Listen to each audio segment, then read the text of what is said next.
we will try and bring up the wheel and see what we get for body type.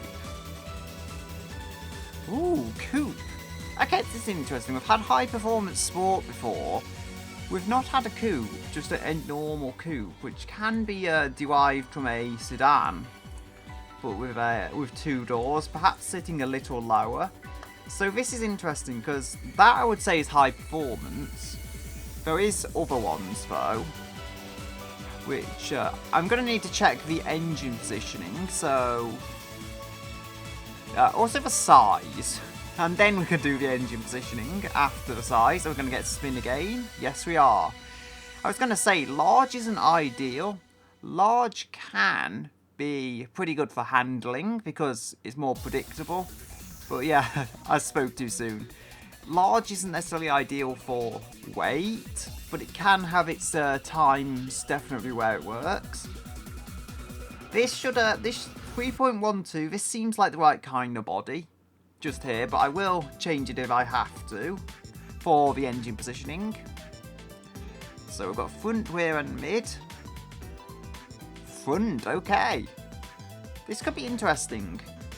We've had a front-engined large coupe before, but it was more of a high-performance variant, or high-performance sport, as I call it, not the not GT. There's also this, actually. Either one of these will do for now.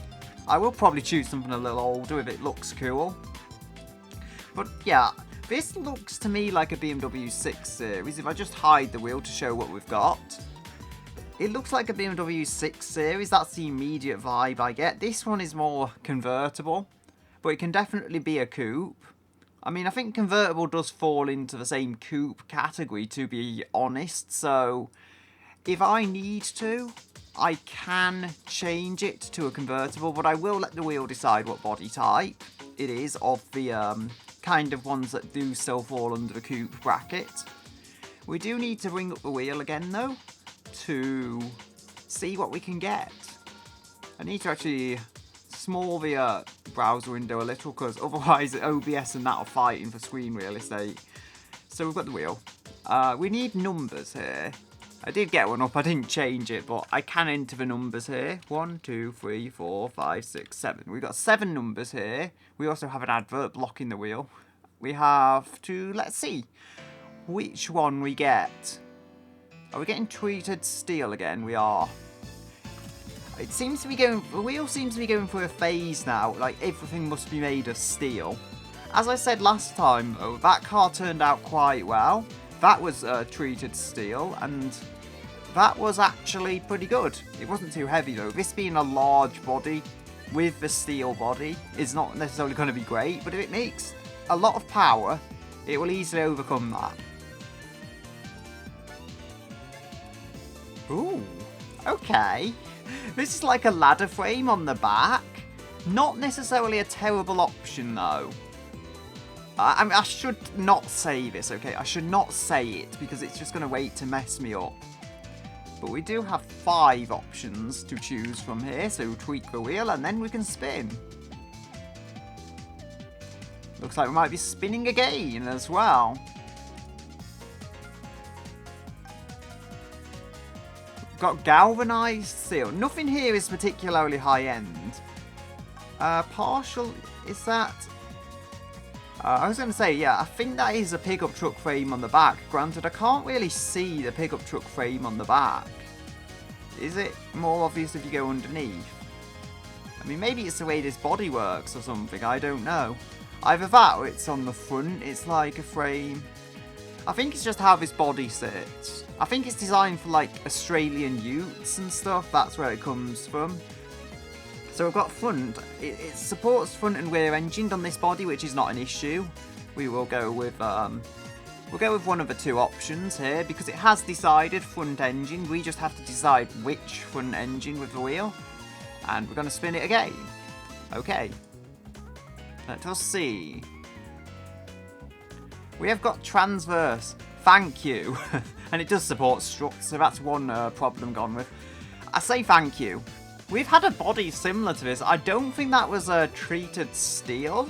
But that was very similar. It was a large coupe with the engine in the front, transversely. Interesting how close they're going to be. We have got, although that was a high performance coupe, so this body can afford to be different. As I say, this is more BMW based. It's not a super high performance, like supercar, hypercar type thing. So we have got McPherson struts and double wishbone. We have not got leaf springs or coil springs, thankfully. I think because it's transverse, and I'll take that. Struts again, okay? I say again.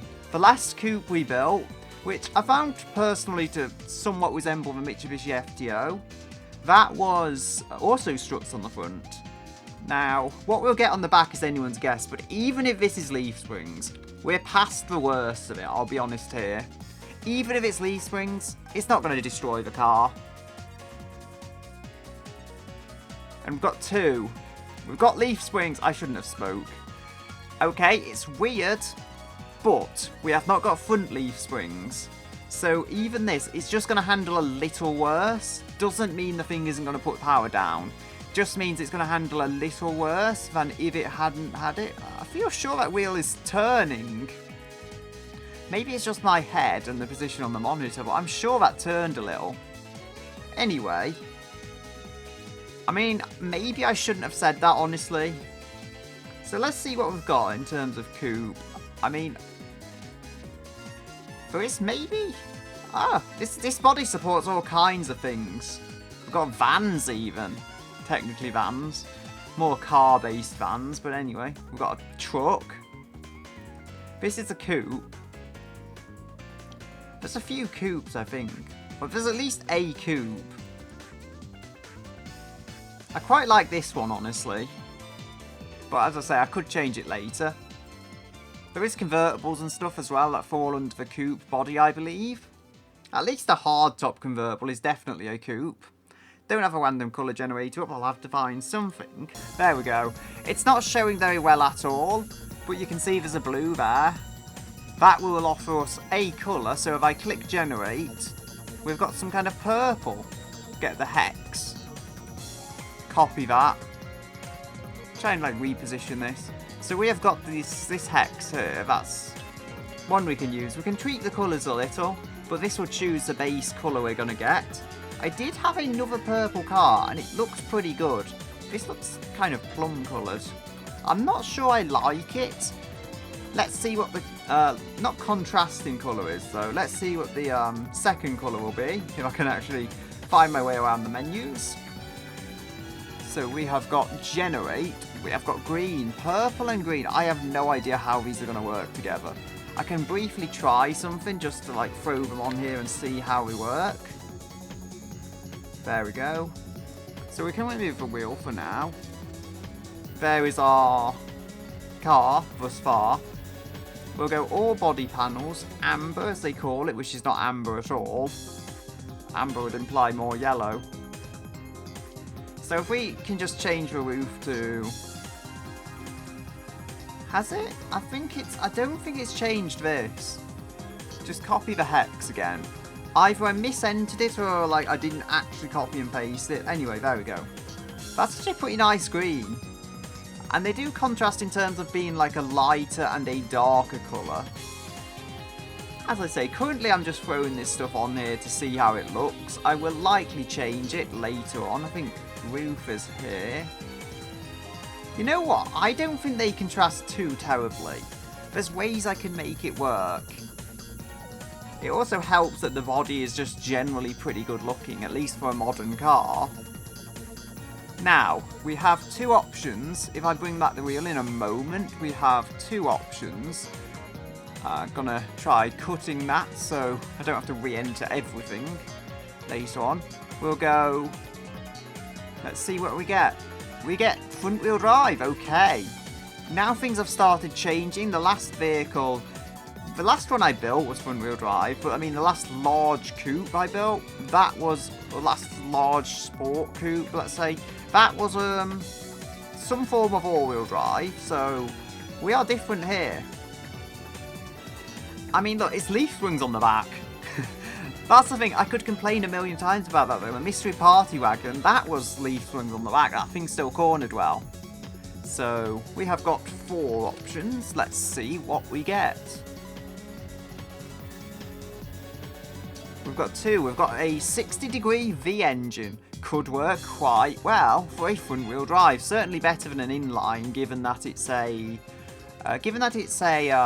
transverse engine. We have got. Ooh, we've got a V12. This seems familiar. Is it just building like a mystery party wagon, but more coupe-shaped? Because that had pretty much the same suspension configuration. That had a transverse V12 as well. Time will tell, because things could get a lot better. So we've got 2 number 3s, but it was a lot easier than entering the whole thing, and I think quicker. Oh, we've got 6. We've got something pretty light. I like this. Better than cast iron, or well, there's only one cast iron option, but I think aluminium billet is pretty good. And we've got pushrod. I think the other was overheated cam. Honestly, I'll be honest here, I think pushrod is better. We've spun it wrong. Should I reroll? I guess I should. I didn't enter this correctly, so I'm just going to reroll. Pushrod was good, but like, it's going to be what it's going to be. Okay, we've got pushrod anyway. That works out for me. I won't complain. It's chosen pushrod twice. At least my conscience is clear now that I'm not like I have done this in by having the wrong number of options. We have got number 2, is that? Iron Standard. It's not Eco. I'll have to take it at this point. It's built weird backwards engine configurations before. We have got at least Standard, so it's not like the Ultra Economy variant, which doesn't tend to be very good at all. So far, though, I see potential, and I shouldn't say that because I know what the wheel does when I say that kind of thing. Ooh, forged, okay. We've got, let's see what we've got next. Spin again. I'll take it. We've got to choose a conrod somehow, and please cast. Thank you. I shouldn't be thanking it for a number 2, but we've not got heavy duty stuff. It should weather little at least. Well, it's got 12 cylinders. It's less likely to be an issue than other technologies. Okay, a little bit of an odd configuration with the camshafts, but we have got overall something entirely decent, I think. Like, on the whole, as far as things could have been absolutely messed up, the car isn't the worst. Spin again. To be fair, spin again is more likely on a wheel with very few options. And we've got counterweights. Even so, I'd say this engine could have been a lot worse. We do need to choose the displacement, though. Honestly, I should have chosen that on the previous menu, but we can see if it fits. This particular body, if we should afford to use it, we have a lot of options. Like, even a V12 transversely is fitting. Probably helped by a McPherson struts, to be quite honest. I think we can fit a 9-litre engine.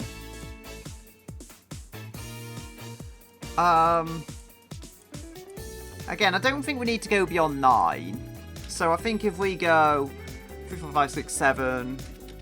I feel like beyond 9 is just ridiculous. Not all bodies can even fit like a 5-litre engine in certain variants, so I'll take it.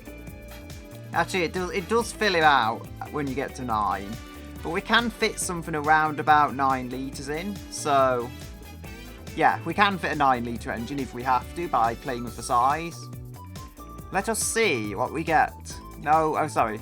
I'm going to need to re-roll this. I've just realised how stupid I'm being, and I can't rest in good consciousness with having a 1-litre engine, because I don't allow 1-litre engines. It happened before, the engine was just so hopeless. 7-litre V12. This is going to make power. At this point, I'm not going to say it's going to be unstoppable or anything, but we have a lot of potential here.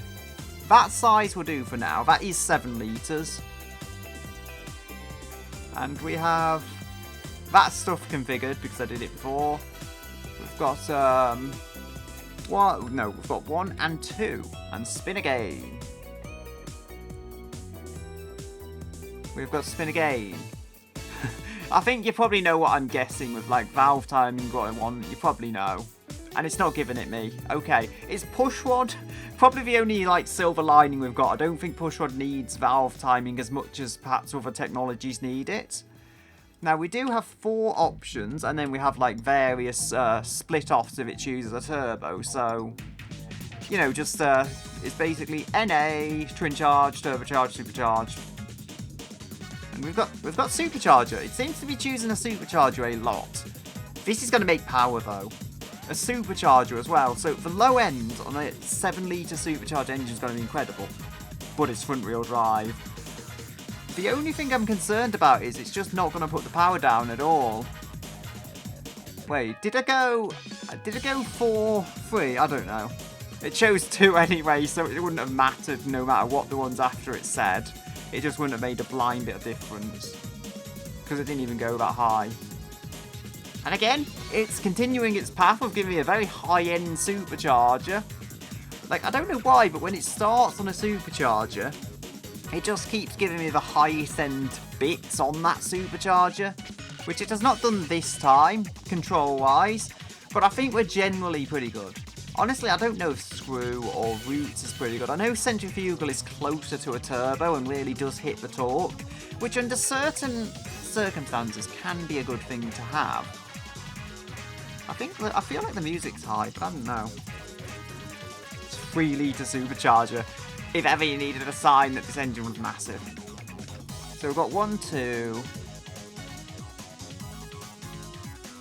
We've got a carburetor. You know, I'm not going to say anything. After what happened the last time I built a car, I'm just not going to say anything about this. Let's see. Okay. Could be worse. Could be worse. That's all I need to say. Excellent. You know what? We've actually had a 6 carburetor V12 before. I think they might have been 4-barrel though, or single barrel. I don't think they were 2-barrel carbs. I can't remember specifically, but this is this shouldn't be struggling for airflow. 2-barrel are pretty good, honestly. Not the highest end, but they can let quite a bit of air through the engine. And then we've got 6 of them. So I think we'll be good with this. No idea how much power it's going to make from the get-go, but I feel like it will be half decent. Push rod on a larger engine isn't as much of a downside as you may be led to believe, because we've got just brute size to push air through the engine. Methanol, I think that's like drag racing fuel, but we have to obey the wheel. The other V12 had methanol. It didn't work out too well. It just didn't make power. But that was a 3-litre engine. I think this thing's still going to make power despite everything. And we've got a low RPM intake. At least it's not compact, because compact is awful. Low is better than that. And we've got 6 more options. Let us see. We're going to get spin again. So we will indeed spin again, as per its request. And we've got tubular race. That is the 6th option. So we've got 2. Let us see.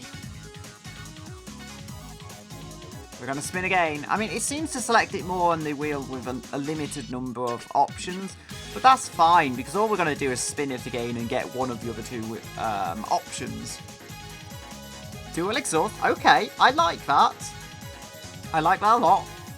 For this larger engine, dual exhaust is a very nice addition to have. Yeah, spin again. It's choosing a lot nowadays. Bypass valves, I can live without it. Dual exhaust is more important than bypass valves, to be quite honest. 3, 4. Let us see. We've got 2-way. It's not great, but, you know, at least there is some kind of protection for the environment.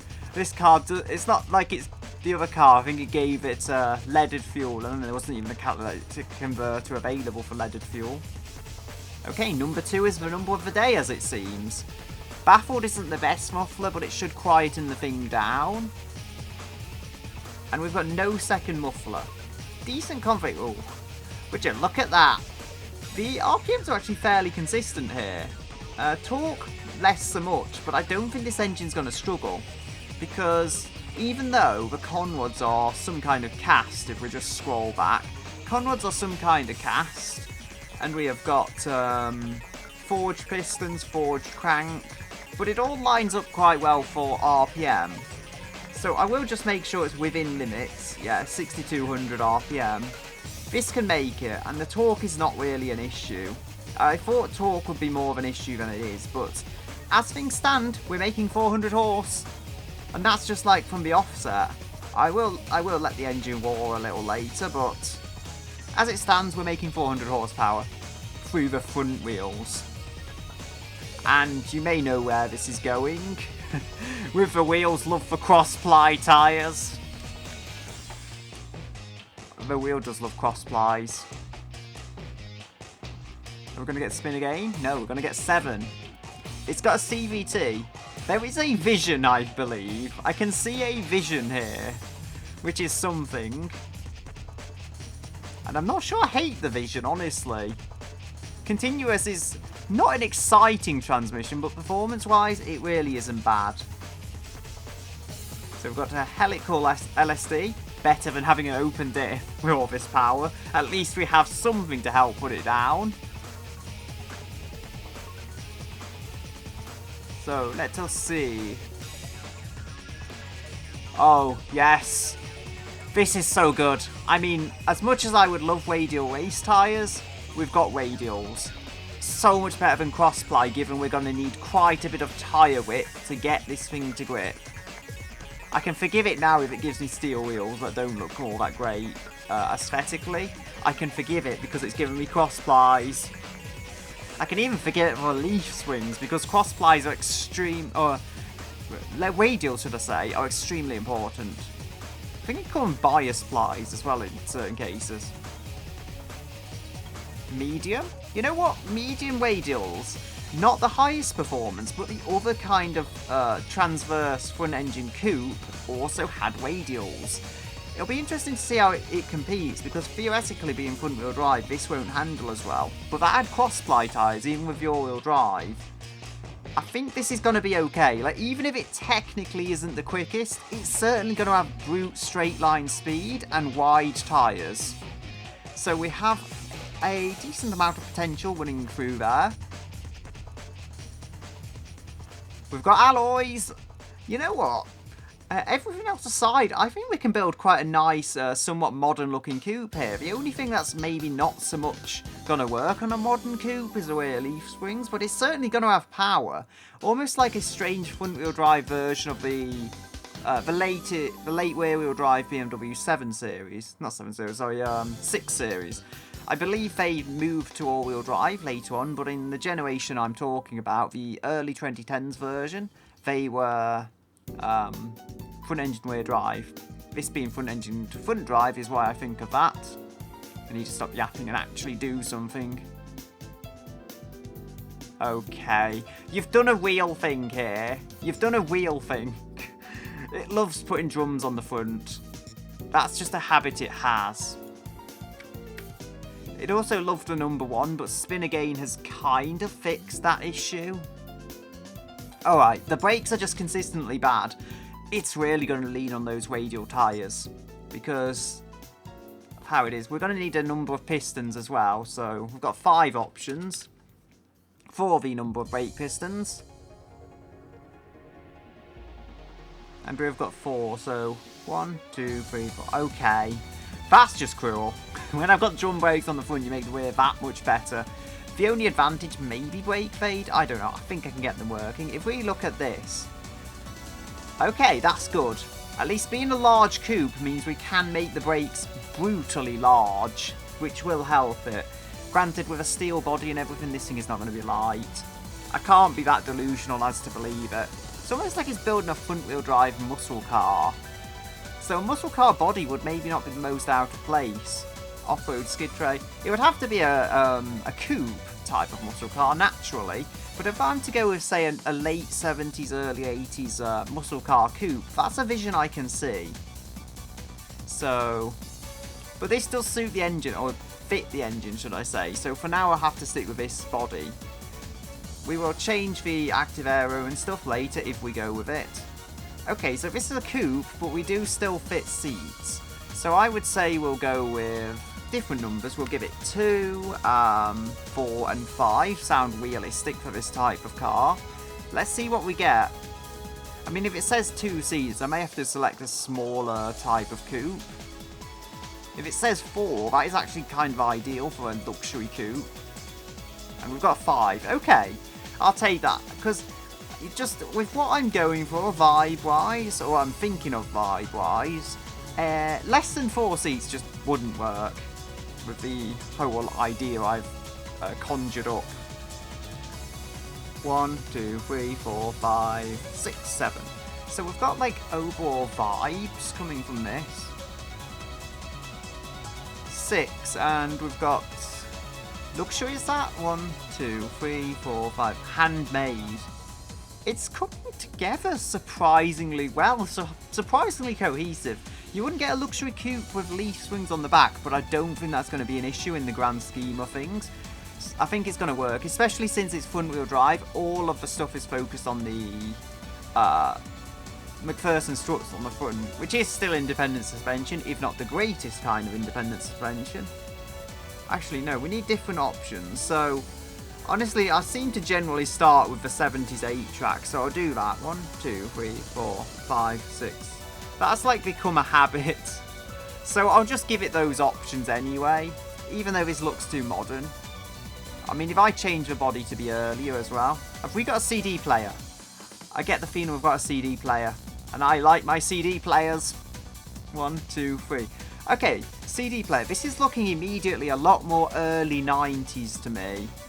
Maybe the very end of the 80s, but CD players in cars weren't really a thing back then.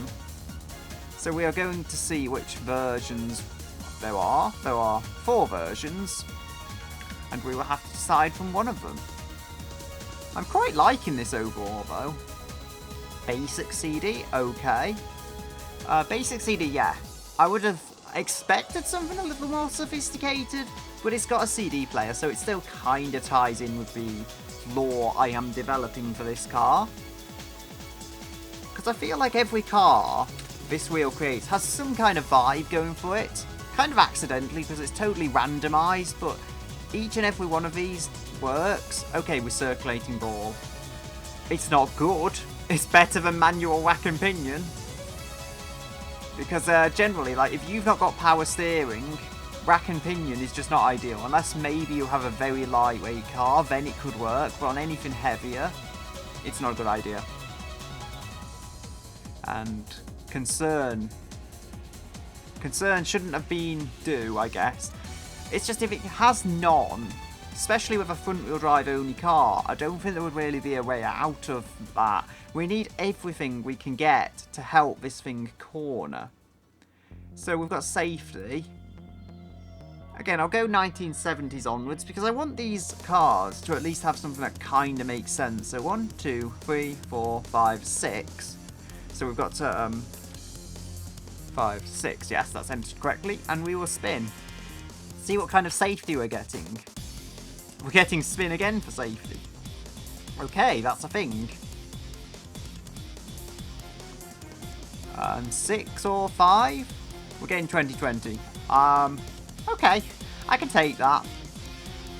What I'm thinking, maybe somewhere around the late 90s. That's what I'm getting. I know the safety is a little different, but I do feel that for this car. It's also the kind of thing where an antique suspension still kind of makes sense because, you know, maybe they may have been keeping an older body style in production and it just had that suspension and they couldn't be bothered redeveloping it or didn't have the money to redevelop it. Like, this stuff happened, I think, particularly with a few English companies. We've got Active Comfort. Active Comfort. That is actually on brand for this car. The one thing I can say that's good, it's going to be heavy, but it's going to have the power to go with that weight. And it should sound pretty good because it's a V12. Do not underestimate front-wheel drive either. If tuned correctly, front-wheel drive can be pretty capable. I can't say for certain it's going to be quick, and it's probably going to be slower around corners than the Civic, but no less. No adaptive dampers, but we're not stuck on twin tube. Sway bars, which are passive, because I think that's the Active Comfort does that. This could be a lot worse. It makes sense, generally. The leaf springs on the back, not great, but they're not front leaf springs. So it could have been a lot crueler. The machine is at least in balance with itself. I think if we go with a sport, maybe for suspension, or normal. Normal seems like a good starting point. Which is, I believe, just the average of everything. I will get rid of a wheel so I can show this thing better and maybe do a bit of model design. Just a little to get this whole thing together. For wheels, we do need to adjust the wheels if I can find the trim menu. Let us see. Now, we do have radials, so we can make these bigger in both directions, actually, as per what is needed. Now, I want something that has 90s vibes, as I say, late 90s vibes, maybe the very dawn of the 2000s. They're GTR, they're a bit modern. I mean, there's something, these are definitely 90s, but they would look like they would be on a mid-size car of some kind, not a large luxury coupe. If I could get BBS wheels, BBS type wheels, that would look suitably sporty and definitely fall into the correct kind of era. So I just have to see if I can find them. There's certainly torque thrusts and stuff, but they're not going to fit it. Okay, these are somewhere looking like that. They look a bit more modern though, I feel. Just some kind of mesh wheels that actually fit the car is what I want. Some of these do just look too modern for my liking. They look okay. I mean, one medium tyres, so they're not utility and they're not cross-ply. I'm going to take this. We are all or neither. We're going to have to bring up the wheel to tell us what to do. And we're going to spin again for aero. I'm hoping it gives me all. Neither. Okay. In a way, though, it may help with the top speed, so I'll accept it. But we do have to select the cooling flaps type. We do not get cooling flaps. I can kind of see the idea, though. I know it's not really an idea, but it makes enough sense that they're kind of building a large muscle car GT thing, but it's front-wheel drive for some reason. Who knows why? And I would say I've built worse looking cars. It's maybe not the best looking, but it's fairly cohesive front to back. I think this car is just about ready to export then and give it a try. No side indicators because they're built into the mirrors. I've not gone with any kind of bonnet accessory or scoop or anything. I just don't feel it would suit this car. There's enough cooling on the front. There's like a largish grille on the top and then there's some grills on the bottom. No, what you call it, no fog lights. You'll have to do without them. Doesn't technically need them, it's the higher end feature typically. Anyway, let's hit export. The other one had a flat 6 and this has a V12 and you can hear that, sorry. It also smokes out the front. It's almost like the exhaust is just leaking really bad. Smoke comes out the front of a car when you rev it, and it's like exhaust, but why is it coming out the front? There's exhausts on the back. Okay, I think it's still going to work just fine. I hope it's not going to overheat, or I'll likely have to re-export it and stuff. So, okay, go into drive. It's got ESC on. I'm going to leave the ESC on. It's front-wheel drive, so I'm going to just leave that on. I think it'll probably help overall with all this power going through the front. Over 600 horse, I believe. The CVT isn't very exciting, and it does understeer like a boat. Well, it is a road boat. That's its name. It doesn't handle too bad, though. Like, as I say, you have to respect its front-wheel drive. Oh, dear. It's overheating. The car wants to overheat. I don't know what to say at this point. Oh dear. Yes, cool down while I'm gone under dirt. First car we've had in a while that overheats. The test vehicle did. I don't know, like it shouldn't be overheating. I gave it enough ventilation on the front. Very strange. Oh, you can't see the speedometer because I'm in the way, but yeah, the temperature gauge is going up pretty quickly. It's kind of holding, actually. It got to a higher temperature, it's kind of holding. Oh dear, please slow down, please slow down, please slow down, please slow down, please slow down. Thank you, ABS. If this didn't have ABS, it would have for sure hit a wall. It doesn't like slowing too well, and I expected that much. I mean, the braking isn't downright awful, though. Dear. Honestly, I was going slow enough at that corner, but it wasn't having it. Oh dear, where is it? One key. I was going slow enough there, though.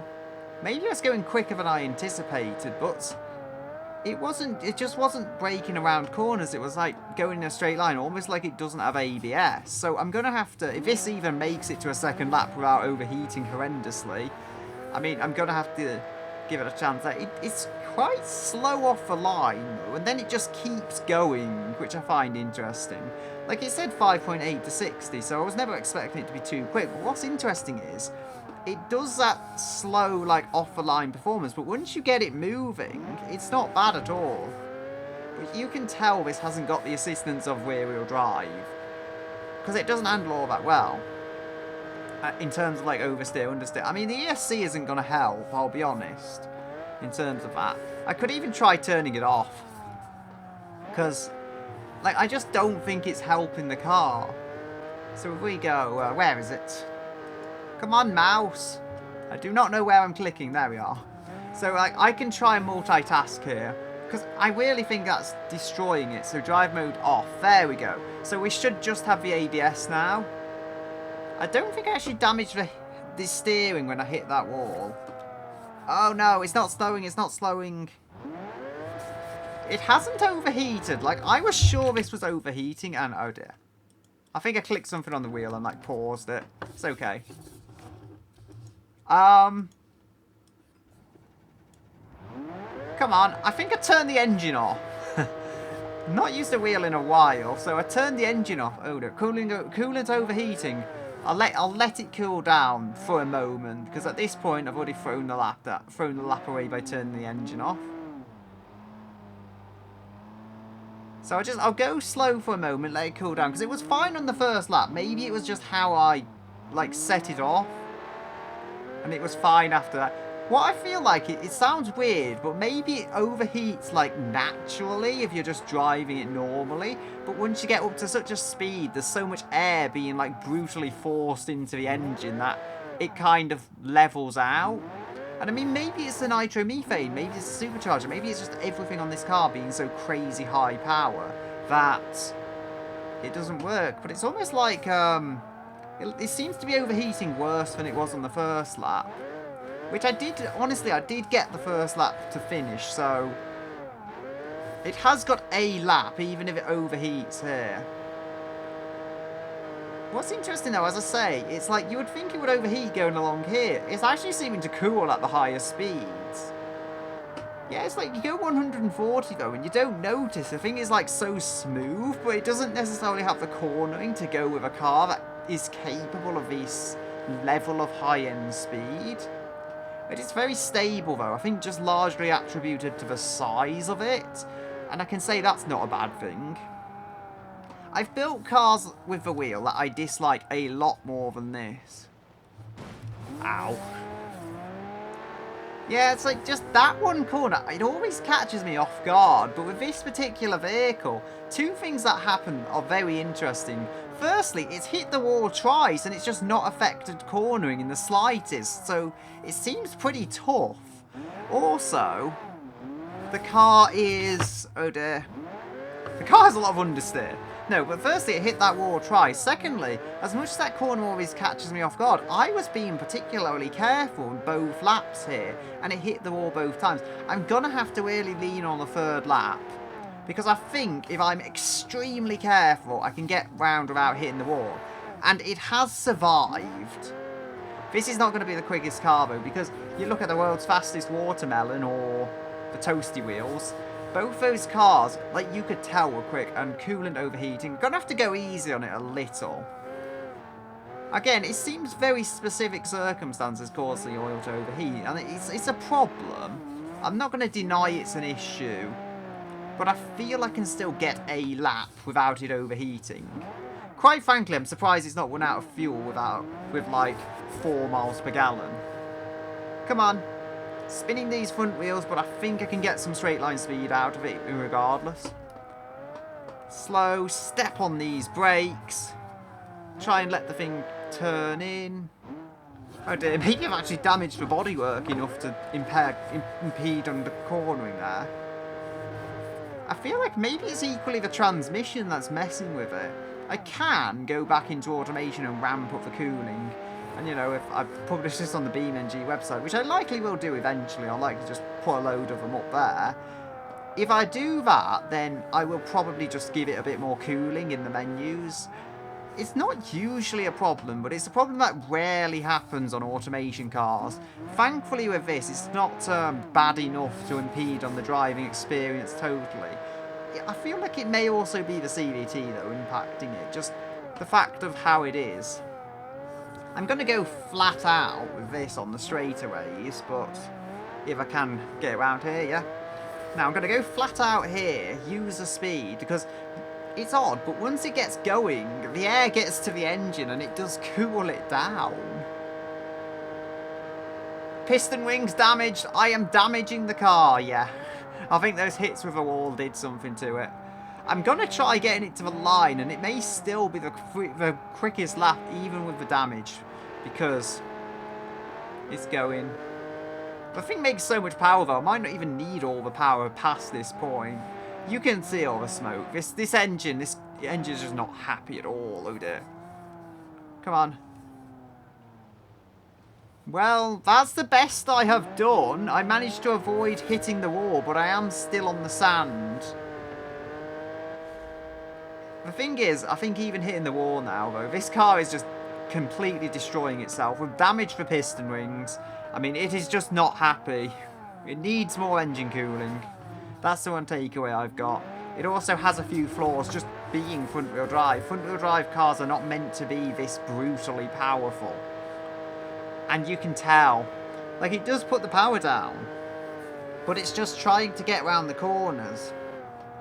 It's not ideal at all. On the brakes. It's crazy though how the two fastest cars have been on cross-ply tyres, which I like to hate on cross-ply tyres, but there's no denying you can still get a lot of performance out of them. Engine oil critically low. Yeah, what's new with this? The car is actually still driving surprisingly well, given the engine is basically falling to pieces. Come on, full power here. Full send. As much speed as you can get, car. And there we go. I have no idea. 3 minutes 10 was that? How did this do? Let's see. It's slow. Okay, 2:57 was our fastest. Not sure what lap that was. Probably a first one, to be honest. I think that was a third lap where the engine was just destroying itself. And we have got 2:57 here, which is real life or gore. Okay, so like the crazy 800 horsepower BMW bodied thing with the engine in the back, that was slower than this. Admittedly, that wasn't a finished, like, retuned car, but that was slower. So I guess that's kind of a win, because this with front-wheel drive and less power and more rate, might I add, has managed to somehow be quicker than that. Then we've got the failure of a vehicle. Beat it. Biblically accurate minion in a different league. Over 10 seconds quicker. And then, need I say, the toasty wheels, turbo, which didn't have a turbo, it was 225, so, you know, we're looking at over 30 seconds slower than that. It's not the quickest car. What else have we got? Yeah. So, real life for gore. Yeah, the real life for gore was actually just slower then. I mean, it's in the base league, really. I don't know if I've had the... What else have I had? I don't think I've had the crossover here. It would be interesting to see how this compares to that, because same suspension config ultimately. What else? So yeah, I forgot 240. That's a lot quicker. I think that might have been where I did it correctly and like I had to restart. I don't know. Wheel Car RS Frog Edition. That was the first one. I mean, yeah. The wheel has built far quicker cars. From a kind of cohesive measure, I don't hate it, but it's just the way this car is. The way this car is, it's not happy. Like, the engine's already, like, overheating before you even get going.